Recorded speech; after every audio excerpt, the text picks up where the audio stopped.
So old patterns are some of the worst. They're like the plague. Old patterns are the ones that block us from achieving our goals and our dreams. And there's so many different kinds of old patterns that all of us have. It might be like you're keeping a job for the financial security, and you might like your job, but it's actually still not the job that's really working for you.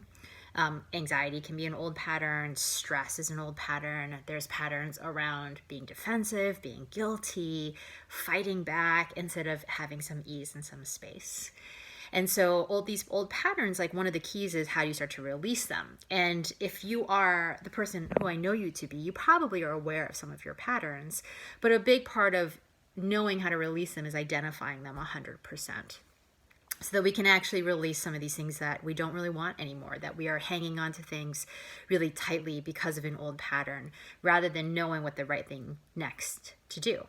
And so this brings me to one of my favorite tools that I learned from my teacher, Suzanne Conrad at Light Your Leadership, that I do every fall, which is called the Fall Harvest. And the Fall Harvest is an amazing tool for us to first embrace this change of season, that we've had so much abundance in the summer and we've been growing all these things that we've really cared about.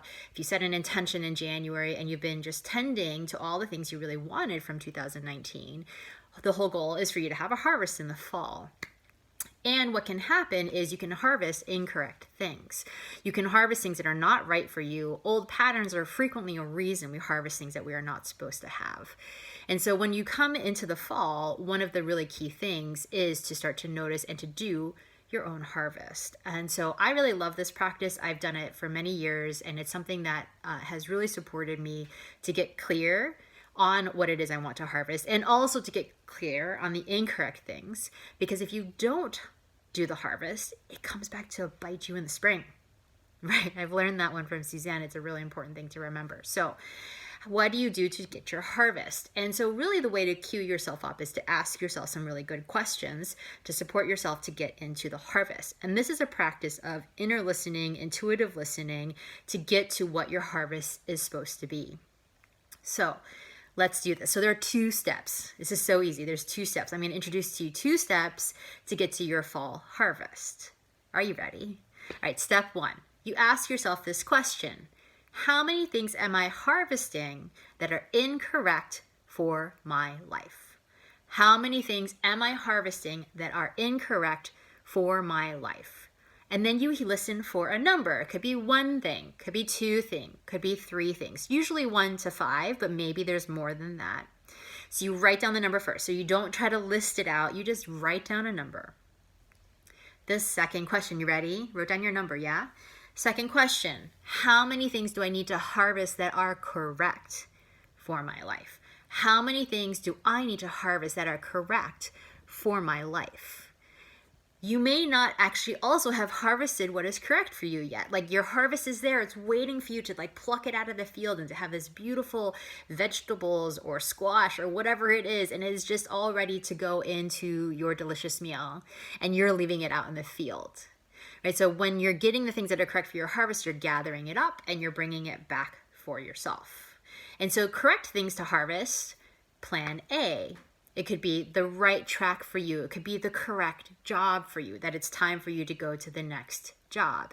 What could be correct is having a family. What could be correct for you is a big move. What could be correct for you is actually pursuing your side passion project and not letting it just sit there in the field where it's going to wilt away and then rot. I mean, seriously, right? It's going to rot out there. And we know what those fields look like when you leave things out there. Things start to rot out in the field. And really what you want to do is make sure you get your idea and your dream and you collect it from the field and you bring it back. So this is one of the ways we can then start to look and notice at what are old patterns that are incorrect that we're harvesting. And then we get to now bring in the correct ones. This past weekend, my teacher, Dr. Cam Kettering, was here, and we really were there in a weekend. We were doing a weekend of energy work called the Gems of Excellence. And we were doing the work of bringing back possibility and faith. And if you're someone like me, you're like, oh, I think I'm in faith and possibility all the time. No, I'm not always, right? Because sometimes I'm bringing in incorrect things from my harvest. I'm getting a little bit stressed. I'm not in choice fully in my life. And so, really bringing back that sense of faith and possibility is really important. And so, I just did my harvest because I was like, oh, right, I need to get back into faith, into possibility. I need to remember my own future. I need to really get the things that have been left out in the field and bring them back for myself so that I can have the correct harvest for myself for 2019. So please go do your harvest. And I'm going to remind you again of the steps. Number 1, how many things am I harvesting that are incorrect for my life? You listen for a number and then you write down those things. Step 2, how many things am I not harvesting that are correct for my life? Listen for a number, write it down, and then write down those correct things where it's time for you to harvest.